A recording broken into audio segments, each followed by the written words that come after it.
Welcome to this explainer. Look, today we are going to completely flip everything you thought you knew about success, happiness, and self-improvement right on its head. Seriously, if you are totally exhausted by constantly being told to just be positive all the time, well, you are in the exact right place. So let's just dive right into it. Don't try. That is literally the actual epitaph engraved on the tombstone of Charles Bukowski.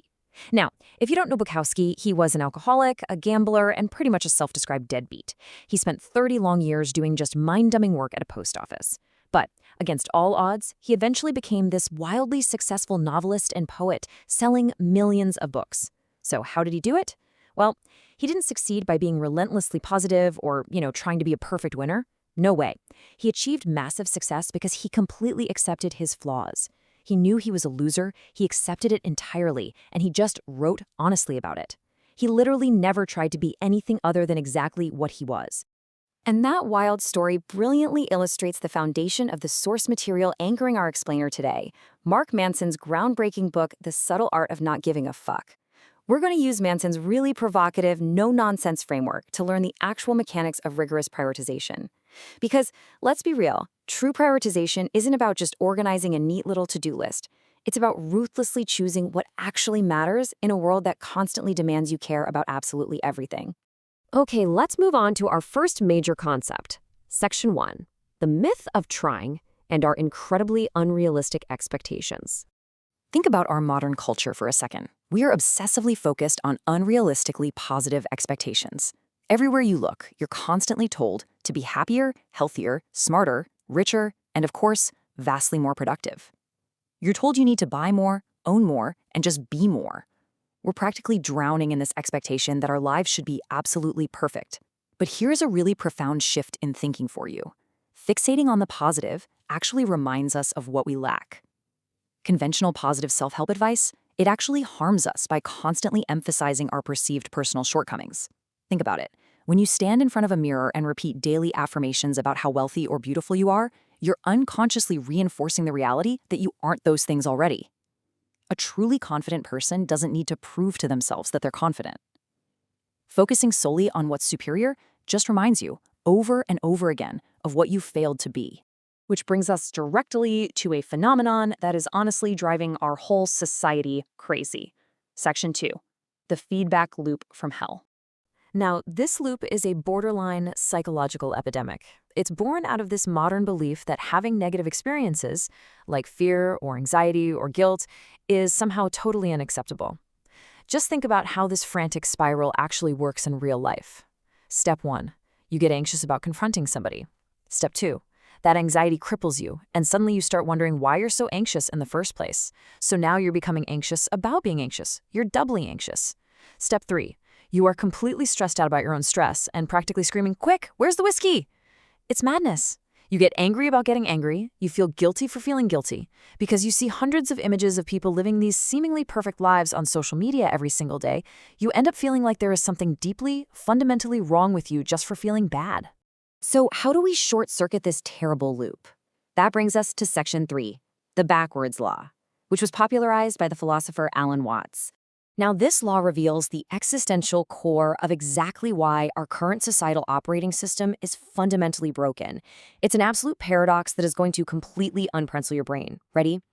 Wanting a positive experience is a negative experience, versus accepting a negative experience is a positive experience. The backwards law states that the more you pursue feeling better all the time, the less satisfied you actually become. It's like the more you desperately want to be rich, the poorer and unworthier you feel, regardless of how much money you actually make. But conversely, facing and accepting your negative experiences, your struggles and your failures, that actually generates positive growth and real confidence. And this leads us to a truly profound truth. The avoidance of suffering is, in itself, a form of suffering. The avoidance of struggle is a struggle. Denying failure is a failure. Pain is just this inextricable thread woven right into the fabric of life. You literally cannot tear it out without unraveling the whole shebang with it. The real secret to success isn't avoiding the struggle, it's stepping right into it, head on. Absolutely everything worthwhile in life is won through surmounting the associated negative experience. And understanding that fundamentally shifts how we need to operate day to day. So let's look at Section 4, The art of prioritization. Choose wisely. Here is the blunt, totally unavoidable truth that puts everything into perspective for us. You are going to die one day. I know, grim, but it's true. And because of that, you have a very limited amount of energy. If you go around caring about absolutely everything and everyone without making a conscious choice, you are going to get eaten alive by stress. Manson calls the solution to this practical enlightenment.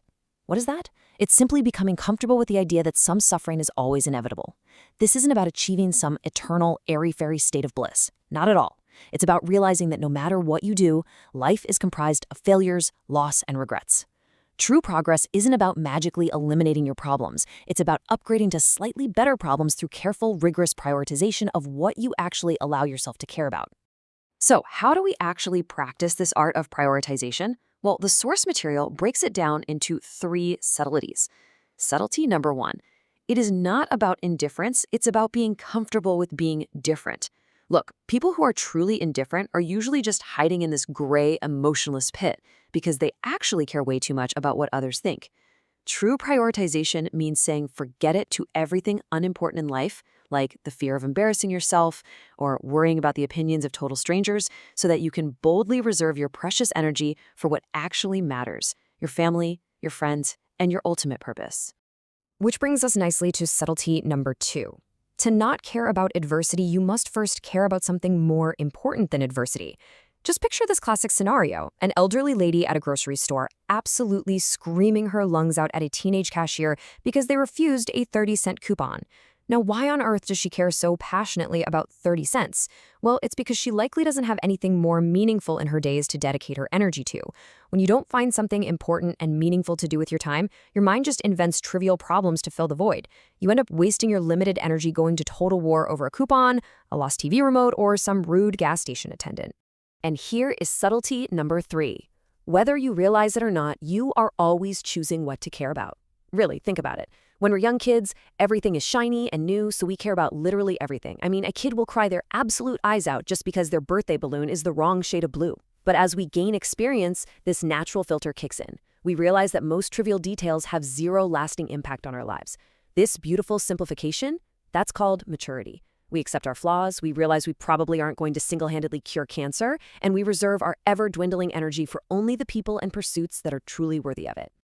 So, the crucial point here is figuring out how to practically apply this to your everyday routine. The ultimate goal isn't to learn how to gain or achieve more, but rather how to lose and let go. You need to sit down and take a ruthless inventory of your life. Just scrub out the unimportant items. Stop caring about these superficial markers of success that don't even belong to you. By intentionally dropping all these useless weights, you learn to move lightly despite your heavy burdens, and you can finally rest easier with your greatest fears. Which brings us to the final, and honestly perhaps the most important thought of this explainer. You have a limited amount of time on this earth. What are you choosing to care about today? You only have a finite amount of energy to give to the world. If you just hand it out indiscriminately to every minor annoyance and superficial desire that crosses your path, you are going to end up exhausted and unhappy. But if you consciously prioritize your focus, completely accepting the inevitable struggles along the way, well, you become unstoppable. Thank you so much for joining me for this explainer. I am going to let you ponder that question as you go about your day.